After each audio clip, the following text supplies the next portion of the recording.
Abbiamo ora Ali Soliman, professore alla British University in Egypt.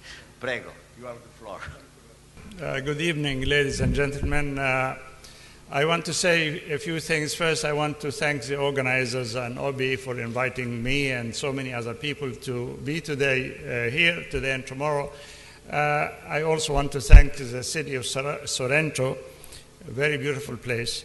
Also, I want to thank the audience. I mean, we have really shown a very high degree of endurance. We have been here 7-8 hours without coffee or tea. I had to go out and get my cappuccino, but it shows a degree of interest by the various participants. And I do encourage Mr. Corvino to put all our presentations on website so we can at least communicate together even after we have left. I'm happy to be the very last one in this session, and also to have heard my distinguished colleagues, Mr. Zubi and Mr.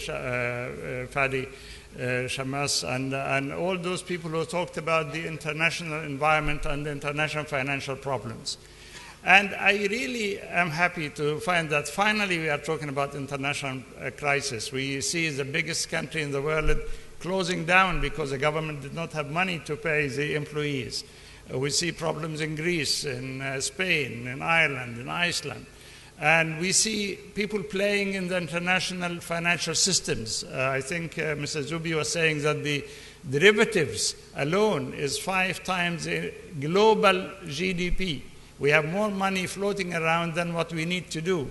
And we have given the potential of creating money to people who are not responsible to anybody.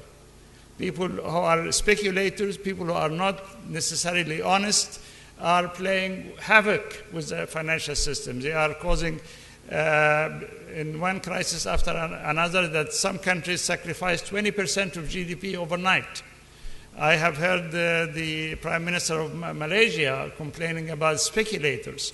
But the speculators he was complaining about in 1997 are nothing compared to the speculators who are playing with derivatives and with the subprime crisis and so on. And seemingly nobody wants to say anything about these speculators or regulate them. In this context, I wanted to speak to you about Islamic finance. And my colleague here also introduced the subject. I know when you mention Islamic finance, some people go and run and hide under their chairs. They don't want to hear about Islamic anything because Islam for them is associated with terrorism, September 11 and so on. So I want you to be a bit patient with me when I try to explain 5 principles of Islamic finance which could be true today as before. The first principle is fairness, to be fair in the contract. In Islam, we are very concerned about balancing the rights and obligations in a contract. Even in the Quran, they say if you have a debt, you have to write the debt. It has to be written. And the person who writes the debt should be the borrower, not the lender. So the borrower will have to understand the terms of the borrowing. In my country, many of the banks really not cheat, but at least they don't tell you the truth about the cost of borrowing. They tell you, oh, we'll charge you 6% consumer loan. And then when you ask what is this 6%, it's 6% on the total amount of the loan for the duration of the loan. So in the end, you are paying 14, 15%, not 6%. So I know many of you, I used to be a banker, and many of you are bankers, but we want bankers also to tell us the truth about the cost. Another principle in Islamic finance is that sharing risk, and that's why in Islamic finance we emphasize very much the shareholding, to not only lend but also to become a shareholder in the company. And this we call musharaka. Also, another principle that we want to emphasize in Islamic finance is the business about interest rates. No cost of borrowing. There is a cost of borrowing, but it's a cost which is clearly known a priori. It's related to the time, and it doesn't change over time. In the ancient times, sometimes the interest will rise. If you are unable to pay, then they raise the interest again. Another very important principle of Islamic finance is you cannot create money. Money does not create money. Everything is related to an asset or something real. You buy for something real. You don't,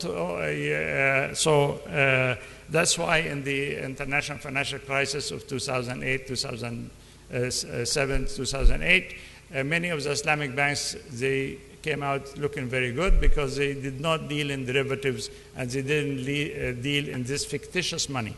So when we talk about Islamic finance, it's not as something dogmatic, it's not something only relating to Muslims. It is a new principle of alternative finance that will allow you to share risk, become transparent, have balanced contracts, be fair, and also to control interest payments. I just want to add to my colleague who spoke before me about the need for Islamic finance in Europe. Britain, for a long time now, has become a center for Islamic finance. They have an Islamic bank or two. And in Europe now, we have 25 million Muslims at least.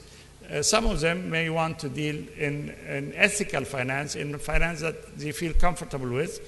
The experience in Malaysia and so many other countries that Islamic finance was also accepted by non-Muslims. So we are not talking about anything religious or anything specific to a certain community. We are talking about ethical finance, and I think in this day and age, we should all encourage a finance which is productive and ethical. Thank you very much.